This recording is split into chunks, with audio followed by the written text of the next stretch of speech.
Got the GoPro out today. So we're back in the garage, chilly Sunday, and I want to swap out the lower, the lower radiator mounts slash front strut bar mounts. I think that the reason the passenger side sway bar is so far back and that end link is hitting lower control arm is because when this car was in an accident, there was an accident on that side, that sway bar link got bent back and tweaked. So I managed to find some new old stock brackets, and I'm going to throw those on quick.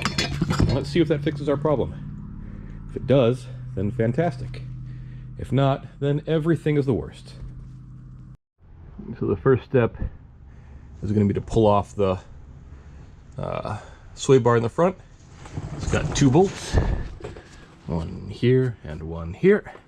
And then on the driver's side, it's got this little nut here for the AC condenser line. Or no, this is actually, I think this is actually a cooler. This is the, what is this, transmission cooler?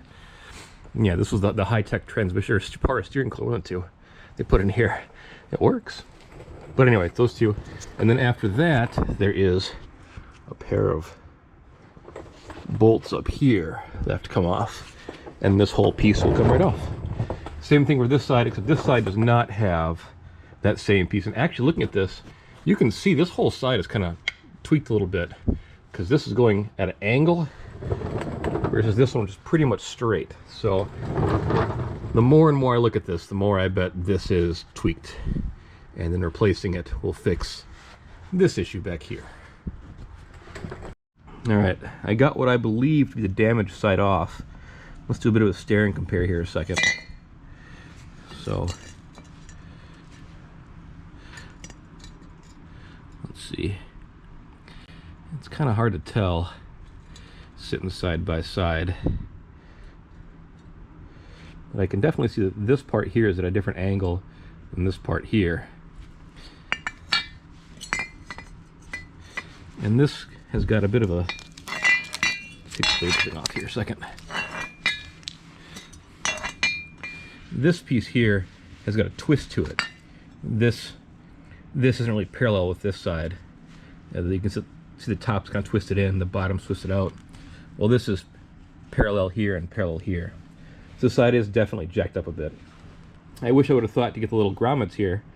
The radiator does have them, but they are kind of cracked up. Either way, this is definitely jacked up somehow, at least to some extent. So I'll throw this one in, and let's see how things look. Alright. Driver's side went in nice and smooth, no issues.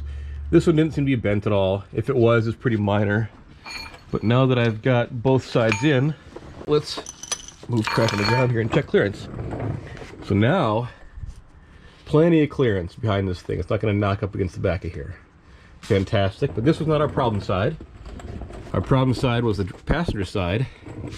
And, move the light here a second. On the passenger side, look at all this clearance we have now. A ton of clearance there. So, it was not an issue with the lower control arms, as I initially suspected. It was in fact an issue with this sway bar mount here, and then replacing it, we have resolved that. So now when I go over bumps, it shouldn't be going clack, clack, clack, clack, blah, blah, blah, and making a bunch of pissed off noises. So my intention tonight was to work on the FD a bit more and line the hood, but something has been annoying me in the garage, and that is all of the clutter. It is just cluttered like crazy in here, and I can't, it's driving me nuts. So I went out and I bought some hooks, and I'm going to hang the hatch and the hood for the FD on the wall over here. I don't want to get rid of them because maybe eventually I'll hate the carbon fiber. So I want to hang on to them, but I don't want them sitting on the floor either. So I'm going to hang those on hooks in the wall. I've got a hook for my bike that I'll install over there. I'm going to put the wheels back in the 240. And then I found a place locally that will refurb the damaged TE37s that I got. I'm waiting to get a quote back. So my plan for tonight is just to get crap on the wall and get wheels on 240. And that should clean up a lot of this area. All this cardboard can go out back into the burn pile, and that'll clean up just a bunch of room here, which will make me more excited to work in the garage. I'm sure everybody understands that when your garage is a mess, a cluttered frickin' mess, it just doesn't feel good to work here. So that is tonight's plan. Let's get started. All right, got the hatch hung up. Actually looks kind of cool up there. Kind of a cool piece of garage art. Now for the hood. Probably right next to it, right there. All right, hood mounted next to the hatch, which is cool. On top of the hood, you'll notice I used a hook, and that is currently pointed upwards. But if you look closely, you can see that the lower, where the hook kind of comes down like this, is pressed against the top of the hood. So if, I don't know, some gust of wind gets behind it, it's not going to blow it off the wall. You take it off, I just twist that hook a little bit, and it'll be permitted to lean back. So cool. It's interesting how, with these two things here, how much less light is bouncing off this wall. I can notice a difference in brightness. The white wall versus things on the white wall. Very interesting. But, great. That's those two. Now onto the wheels 240. And passenger side wheels back on the car, at least finger tightened. And now the driver's side. And already it feels more spacious in here. Like, I don't feel as cramped. When you build a big garage, and it's twice as large as the old one, and you get all your crap into it, and it feels cramped, it's kind of depressing. All right, the last thing I want to do is just tidy up a little bit, and then I'll grab the gorked up TE37, it's on top over here, and bring that in the house. Tomorrow night, I think I'll start on the hood finally. I know I've been kind of procrastinating, but I just wanted to get some cleaning done. So stick around. All right, it's a couple days later. I'm back out in the garage again. And my goal today is to get the hood aligned. I have carefully removed it and precariously set it on my body panel stand here ever so gently. My plan, and it's probably not a good one, but most of the things in this car are tweaked a little bit, so I'm not worried about keeping it perfect. I'm worried about making it as good as I can, okay? So my plan is to trim the holes, the bolt holes for the hood, over about a 1/4 inch on each of the holes here. That'll allow me to shift the back end of the hood 1/4 inch to the left, which is about what it needs. And then the back will sit properly. The front's about where it should be. I was able to align that with the catch here. Now what I do have to do is actually grind away, let me see if I can show you, at this here, because the catch hits this back part, this part right here. Now I can't grind too much or it won't do anything, but I do want it to latch down with the catch, so I have to grind away at this here a bit to make it latch.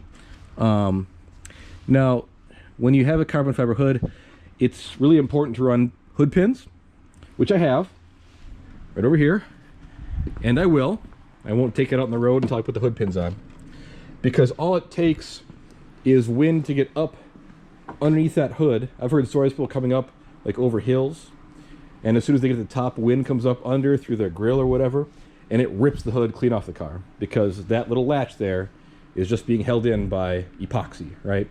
So it's not a solution to keep the hood down, it's just to keep it kind of latched cosmetically.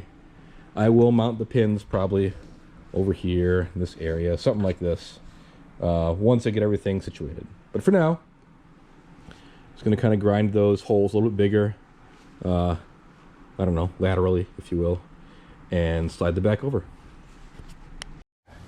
So I've elongated these holes in the driver's side a little bit. You can see this one here. I just wanted to point out, when grinding away at these, if you don't clamp them down to something to keep them still, your grinder's going to go bonkers just in that hole whipping around. It's going to be dangerous. So I clamped this guy down to bit of 2x4. The 2x4, hold on a second here, that I normally use to keep the hood propped when the battery's charging. And that allowed me to keep it from wobbling. So the first hole is a bit longer this way, so I just kind of made it about 1/4 of an inch deeper this way. Same thing with this one. This one's just round, so I brought it about 1/4 of an inch this way. So I'm gonna vacuum this up and then onto that side. This side has now been elongated about the same amount. It's not perfect, but nothing is going to be. This car in itself is far from perfect. But I'm going to carefully try and set the hood back on and see how close we are. All right, so my brother Weston came up today. He was kind enough to help me do garage things. So first we set out to align the hood and given what we were starting with, this is really good. It's not perfect. I've got to adjust the little bumpers to level it out. But if you look at the gap here, it's pretty much even all the way back, except in the very back where the hood wasn't made perfectly. And I'm fine with that. That's aftermarket hoods.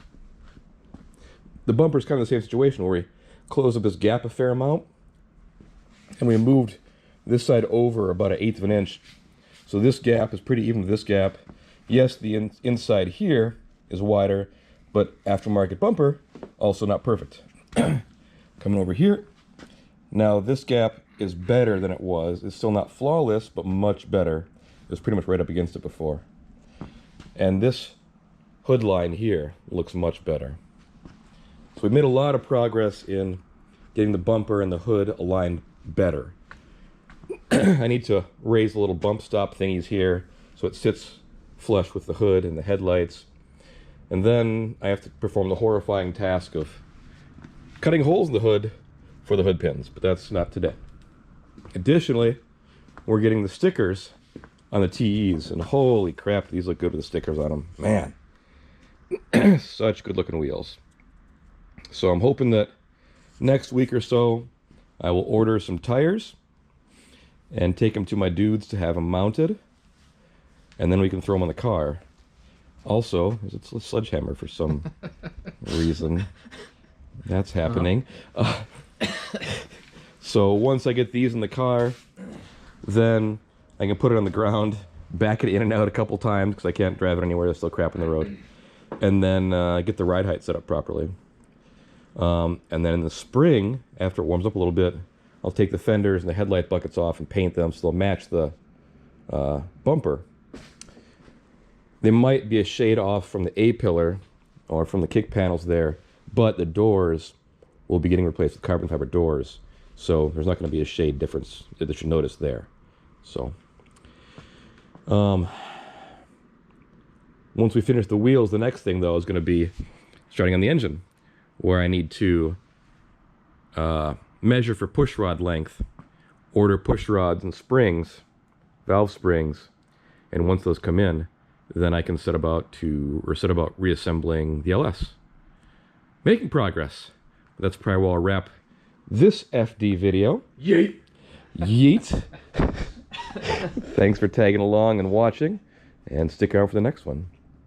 Any words of wisdom? Yeet! Yeet.